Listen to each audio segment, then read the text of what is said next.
Mr. President, hindi po karaniwang pagnanakaw ang nangyari sa kasaysayan ng ating bansa. Hindi po ba ninyo naiisip, mismong kabang bayan ang tumagilid, pagkatapos magtatago kayo sa prinsipyo o doktrina ng interparliamentary courtesy? Kung ako po ang chairman ng Blue Ribbon Committee, Mr. Chair, Mr. President,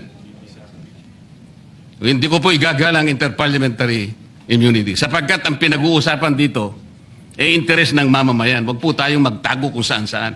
Sinabi po ninyo, Mr. President, Senator Lacson, yung Apostille Convention. Hindi pa pinahayag po ninyo sa isang pag-i-interview ninyo na kung si saldi ko lamang ay makakuha ng isang subscribe statement, kahit sa Zoom lang, ipatatawag namin siya. Bakit hindi po ganun ang ginawa ninyo? Pwede naman siyang mag-Zoom pagkatapos na magkaroon ng apostille sworn statement. Bakit hindi po ninyo ginawa? Meron naman pong Zoom eh. Natatakot yung tao. Nanganganib ang kanyang buhay. At palagay ko naman, nanganganib nga talaga. Iintay pa po ninyo na humarap sa inyo? Pwede naman ang Zoom eh. Kung talagang gusto nyong tuntunin ang lahat ng mga ebidensya na dapat nating puntahan. Ito po yung pinupunto ng aking privilege speech kahapon eh. Hindi ko nga po alam na kapag ako po ang magdi-deliver ng privilege speech, Mr. President, palagi po kayong nawawala. Kasi nga, nasa bandang huli na po ako eh. Pero kung talagang gusto nyo lamang, alam nyo naman, nasa agenda po natin kung sino po ang tatayo para mag-deliver ng privilege speech eh. Ayoko pong isipin na sinasadya ninyo. Ngunit narinig naman po ninyo eh. Mr. President, pagkatapos isasama yung Kalayaan Island Group, ano po ba talagang pinag-uusapan natin dito? Yung kapakanan ng bayan? Pinipilit po nyong pinagtatanggol ko ang China.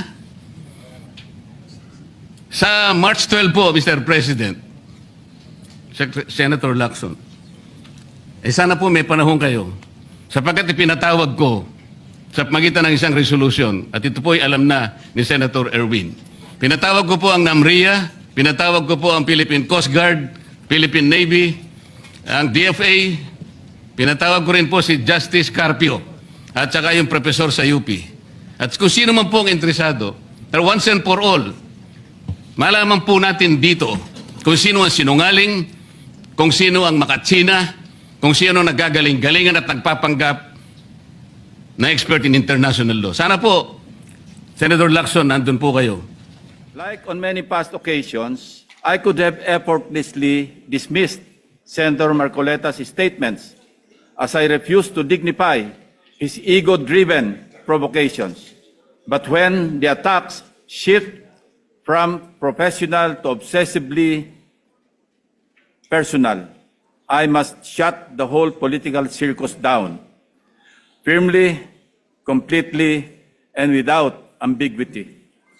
Dahil gusto din lamang ni Senator Marcoleta na lagi siyang bida bilang dating chairman man ng BRC o sa usaping West Philippine Sea o anumang issue involving China o dili kaya ay sa usaping restitution na mag-asawang Diskaya, siya na nga ang tunay na bida sa aking magiging pahayag sa mga sandaling ito ngayong hapon.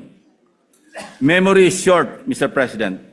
With that said, and with your indulgence, let me refresh our memory on the historical background of the animosities, or, shall I say, why the gentleman from Tarlac and Pampanga, Senator Rodante Marcoleta, has become so obsessed with tagging and bad-mouthing this representation, as he has become obsessed with defending China in many fora, like in the confirmation hearing of 35 senior officers of the Armed Forces of the Philippines, but especially when he interpellated our distinguished colleague from the majority bloc, Senator Francis Kiko Pangilinan, when he sponsored and defended Senate Resolution number 37 last February 2.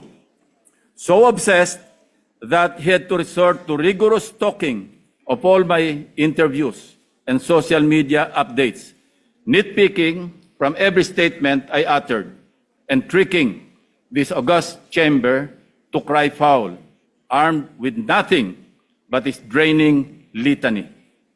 Since Senator Marcoleta apparently knows every word I say in my media interviews and every move I make in this chamber, napilitan akong balikan ang napakaraming pagkakataon na ako ay naging paksa ng kanyang mga personal na atake.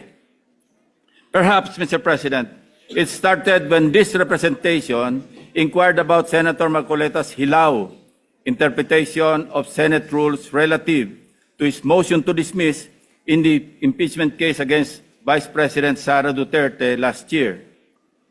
Thus, on August 6, 2025, I manifested my inquiry regarding Senator Marcoleta's arguments calling for the dismissal of the impeachment case against Vice President Sara Duterte using Section 135 of the Senate rules.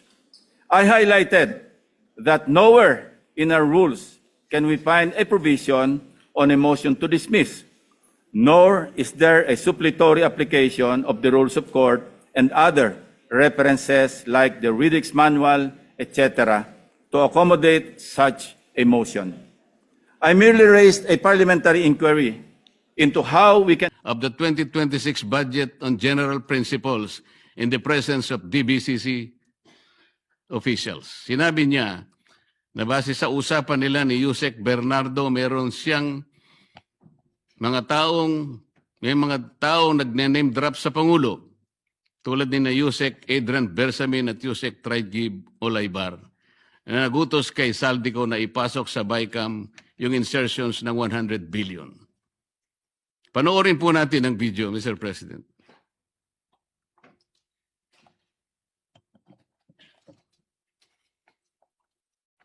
Sabi niya, ang pagkaalam niya, kasama si Yusek Adrian Bersamin.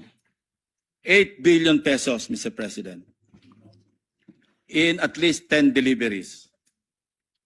The modus that yung arrangement nila is, may tigisa silang armored van.